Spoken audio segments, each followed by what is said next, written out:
The last time I showed my sim rig was when I built it.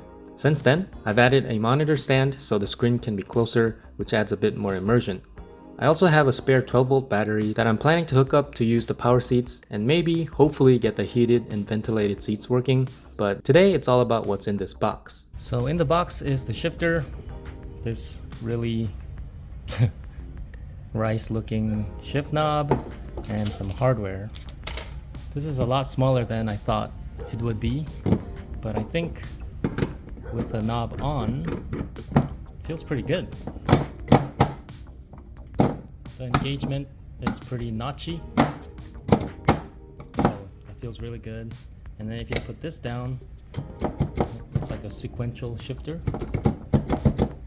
If you've seen the first video on how I built the rig, you know this is a very budget setup. It was built out of things that I already had laying around, including the hardware. And I wanted to continue that theme, so I found these two large screws from my miscellaneous pile. And I used the scrap wood that was left over from the rig build. I don't know if that's gonna work, but we'll give it a shot. First, I got a rough idea of where I wanted the shifter to be.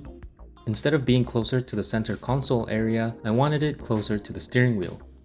Then I marked it with the white pen, then drilled out the holes. Or I'm gonna use a washer, that's probably a better idea.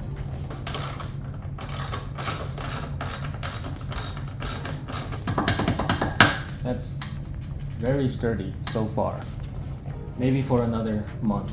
Then after drilling out the mounting holes for the shifter, I used these short screws to hold the shifter.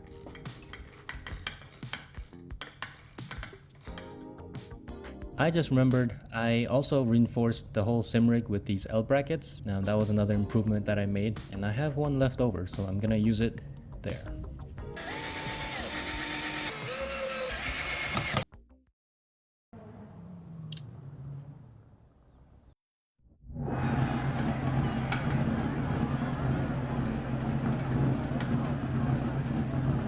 Five, 4, 3, 2, 1, go.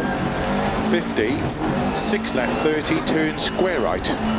Into 3 left long, opens of a crest, into 5. For the crazy low price of $45-ish, my first impression of this product is excellent.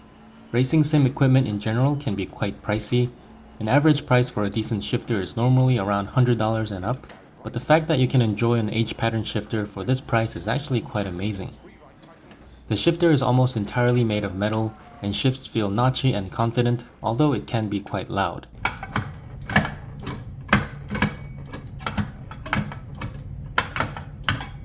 The mounting is easy, and essentially any game will recognize this on PC because they are basically micro switches. The added functionality of the sequential shifting mode is a huge plus as well. This shifter seems to use a proprietary thread size, but there is a version of this same shifter that uses the typical M8 thread size, which allows you to screw on any shift knob.